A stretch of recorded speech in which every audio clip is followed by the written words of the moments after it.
Hey everyone, it's time for a new segment called Frog Facts. Who's ready to learn? Come on everybody, gather round. Alright, Fact 1, they're amphibians. Fact 2, they're green, except when they're not. Fact 3, I'm out of frog facts. This was the worst idea ever. Why did I even have frogs on the brain? Hey, MrTopTenList. Nice frog voice you got going there. Practicing for that frog video we've been planning for a while, huh? Trying to get into character? AT from SoftwareAgentsCorp. Two questions. One, how did you get in here? Did I leave the door open again? And two, what are you talking about? What do you mean, what am I talking about? We brainstormed this months ago. You sure you aren't making things up? I don't recall ever thinking of or discussing that idea. No, I swear, we did it!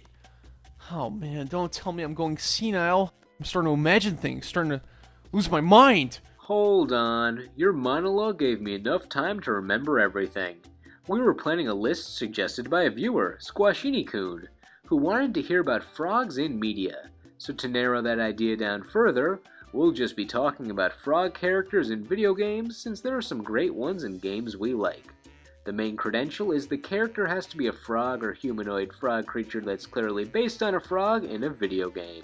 And no non-frog characters simply dressed as frogs, unless you have a good reason. Frogs from MGS4 don't count either because they're humans and not amphibians. Yes, only frogs visually or by anatomy. We do not just judge on names here. Oh, and Judgment Meter, Frog Facts is cancelled, so you can go back to sleep or wander around now, unless you have any cool video game frogs in mind. There's a frog in Inuyasha. Yeah, no characters from anime or other media, just video games here. Also, go fix your sound quality. I think your mic is actually a toad. Except this video is about frogs, not toads, so my mic can't be in the video. Yeah, and that segues to our last but most notable restriction, no imposter frogs, aka the toad. If we have confirmation they are a toad, sorry, you're not the amphibian we're looking for. We won't be accepting any substitutes. So let's kick off our top 10 frogs in video games. Number 10, the Prince of Sable, or Sable, or however it's pronounced, from For the Frog the Bell Tolls, and a Smash Bros. Assist trophy.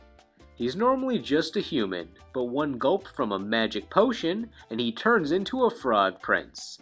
This form allows him to talk to frogs, jump high, and swim since like most action-adventure RPG protagonists, he cannot swim without some form of assistance. He also has a potion that turns him into a snake, but the Snake Prince does not have a nice ring to it like the Frog Prince does. Ultimately, this Frog Prince has some fun frog powers, but since we still know him as a human for the most part, I cannot rank him as high as some of the other seemingly full-time frog characters you'll see on this list. Number 9, the frog from Killer Instinct, if you get my drift, and I'm not talking about Rash the Battletoad since he's clearly a toad, which is ineligible. I don't see any frogs in Killer Instinct. I do, however, see a fireman, Cinder, a dinosaur, and a lady who's strangely attractive, but I'm pretty sure she'll give me nightmares. Well, technically you're not wrong, but let me explain. In the original Killer Instincts, when every character had their own no-mercy finishers, or fatalities, Bee Orchid had the power to turn her opponent into a frog, as if she's Circe or Loki or some other comic book villain based off mythology. If she feels like it, she'll even step on the frog and finish the kill move. She can also leave them as a frog, which could arguably be a worse fate. So I guess that makes the frog in Killer Instinct the whole roster after a loss against Bee Orchid in a fight. There has been confusion on whether she turns her opponent into a frog or toad, but the finishing move is called Frog Stomp, so I guess that ends the argument right there. She did lose this ability in Killer Instinct 2013 with individual character finishing moves being omitted, which means the game would not see anything remotely amphibious until Rash crashed this party. I'm crashing this party! Number 8, Froggy from Sonic Adventure. Big the Cat's Froggy buddy has been seen alongside him in various ways across different Sonic games, but it all started in a fishing level in Sonic Adventure, where you play as everyone's favorite Sonic character for the first time, Big the Cat, and you try to capture your elusive frog friend. You cannot proceed in the game without this amphibian. As seen in this clip... No, I'm not doing it. What do you mean? I'm not popping in my copy of Sonic Adventure to give you footage for this segment. You know, I was joking when I said he was everyone's favorite character. You can't just do like a level select or... No. I'm not doing the Big the Cat levels again. I did them once 13 years ago. I'm not going to do them again. That was enough. Thank you very much. As you can understand, it's a very beloved level, and the sheer difficulty it takes to capture this frog must mean it's one of the sneakiest frogs in gaming. Or that Big the Cat is hopeless and should stick to frog catching when he's an NPC. Number 7. George the 13th from BlazBlue. Well, I guess I was kind of wrong when I said there would be no anime on this list, since BlazBlue brings the anime to the video game.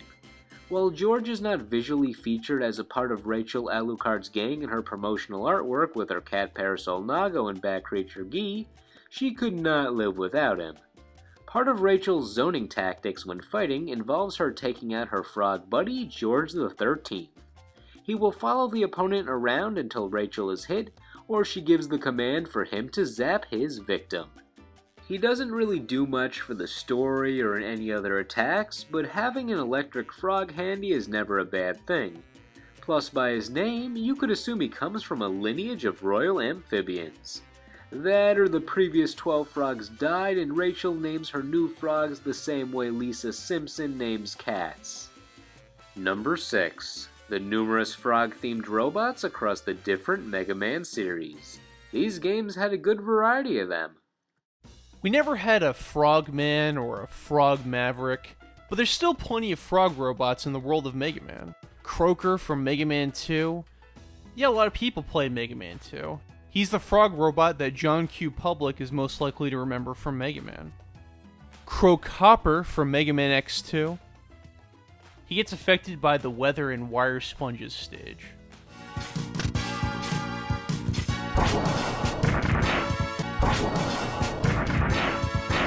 That sub-boss from Mega Man 6, Gamarn and Gamma Dayu, I don't know how to pronounce that.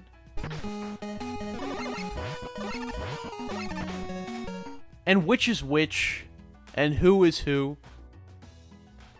If you wanted to encounter this sub-boss, you would have to go out of your way to do it, because he's only in one stage in the game, Yamato Man stage.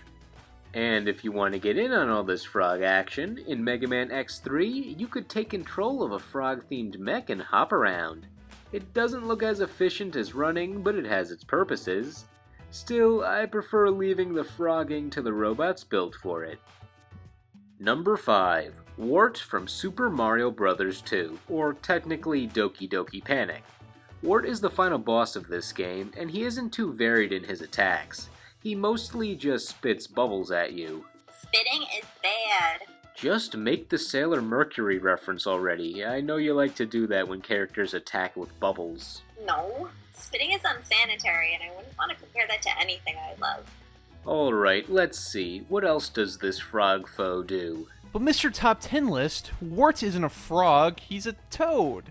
You know, because toads are covered in warts. And he's a huge wart. I am the Great Wart! Ha ha ha! Well, there's no concrete evidence of whether he's a frog or toad, since if you look in the instruction booklets of Mario 2, he's never given a specific animal name. However, if you dig into his somewhat minute history, you'll see he cameoed in Legend of Zelda: Link's Awakening with his Japanese name, Mamu. In this, he teaches Link Frog's Song of Soul on the ocarina. Frog's Song, not Toad's Song. So this can conclude, he has ties to being a frog. Not to mention, if he was a toad, wouldn't he look like this? Wordplay aside, he has plenty of froggy attributes and a froggy history. Well. You might be onto something here. Because now that I think of it, Wart did say ribbit when he had a voice in Super Mario Advance. No! Ribbit. No! I don't know, maybe we should go with the frog suit from Super Mario Bros. 3 for this slot. Isn't that just a power-up costume? Mario doesn't even turn into a frog.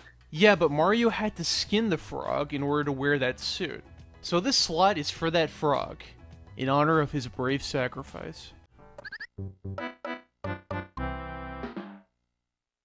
Number 4, Slippy Toad from Star Fox. Don't worry, he's a frog. His last name is simply a misleading coincidence. If we judged all the Star Fox characters by their last name, that would make Fox a Cloud and Falco a Lombardi. Slippy was pretty androgynous sounding in Star Fox 64. I mean, he was voiced by a woman, leading to a lot of people I know speculating that he's a girl. But trust me, he's not. I checked. No. I mean, I looked at the wiki. Slippy has a reputation for being annoying and getting his goofy ass into trouble. Slippy, watch out! Bogey on your tail! Whoa! Thanks, Fox. I thought they had me. But he scans the boss shields for you, so he can't be all that bad, right? Right? Overall, Slippy is not the technician we deserve, but the technician we need, yet also the technician we wish we didn't need. Number 3, the inevitable Pokemon choice. With the massive abundance of water-type Pokemon, you would expect there to be a few frogs in the mix. Of all the frogs, my vote goes to Greninja, since not only is he the sole playable frog in Super Smash Bros., but also his design is awesome. Being a mix between a frog and a ninja makes for some interesting design choices, specifically the tongue scarf.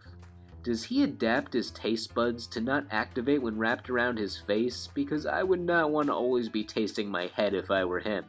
My other favorite ninja water frog attribute he has is his signature move, Water Shuriken, which is basically what it sounds like. He forms ninja shuriken out of pressurized water that strike multiple times.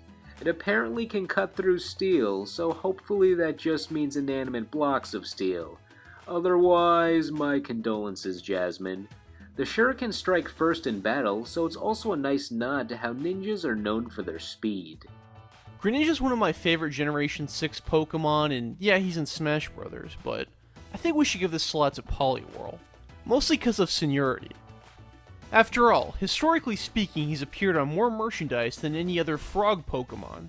Poliwhirl is one of my all-time favorites, but how do you explain that he evolves into Politoad, not Polyfrog?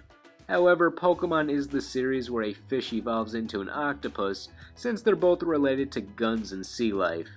Even so, I think Politoad's name lies.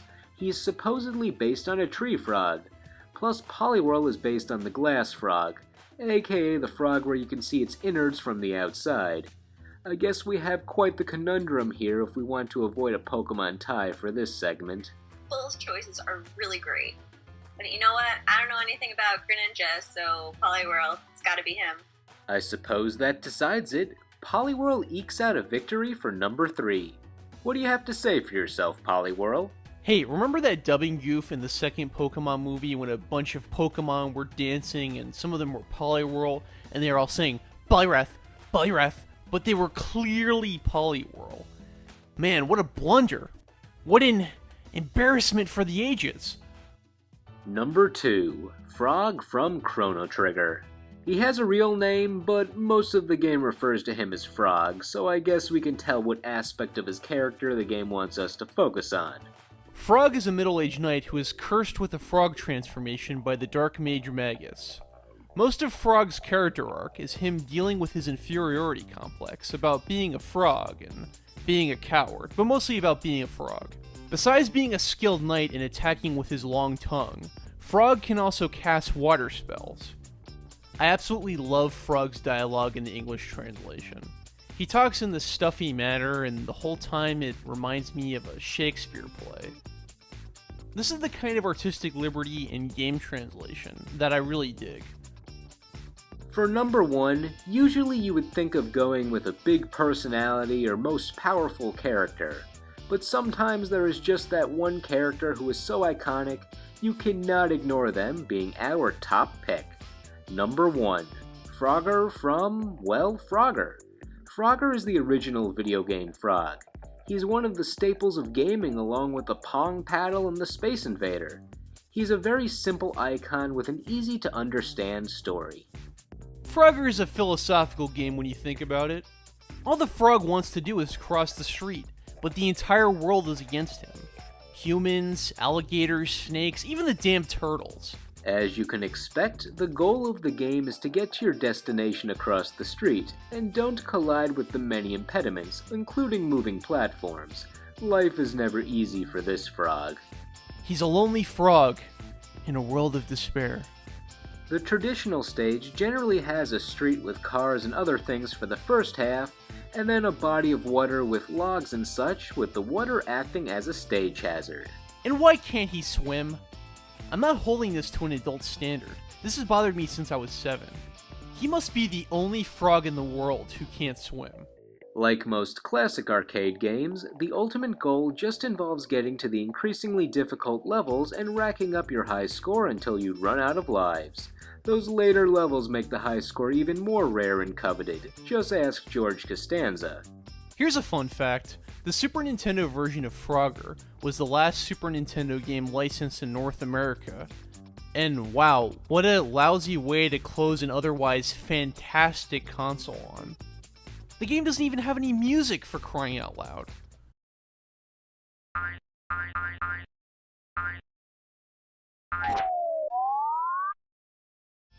And Frogger looks absolutely bored on the artwork of the game. It's like, yeah, this is the last Super Nintendo Americans gonna get. What are you gonna do about it? Despite the game's simple premise, Frogger has seen multiple updates in gameplay as technology in other gaming genres developed. It moved into the realm of 3D. In the later versions, Frogger has some pretty nasty deaths. For an E-rated game, it's pretty gruesome. Outside of that, there were games that tried to develop his character, showing us why Frogger is best known for being a simple frog whose adventures should only be based on innocently moving around on a map, still making him a worthy number 1. Now AT, play us out with the Frogger Legacy recap. Frogger is a legend of the video game industry. He's been on so many consoles, he's had his own Seinfeld episode, and sure, we've had some misfires, like when Konami decided to give him people clothes. Why are you giving him people clothes? He's a frog. But we'll always remember him as that guy who taught Seuss how to cross the street. Well, at least that's how I will always remember him. And there you have it, the number 1 frog in gaming and potentially a top 10 frog of all time. So what do you think? Do some of these video game frogs deserve equal, more, or less praise? Are there any video game frogs that we omitted? Let us know. Thank you all for watching, and thanks to AT & Company over at SoftwareAgentsCorp. They make video game reviews and more, generally on older games, but they've gone all over the gaming timeline, so check them out too. Or perhaps check out some other collabs I've done with them on my channel, like my top 10 puzzle games for the Game Boy video. Or just let the video end and enjoy your day. See you in the next video.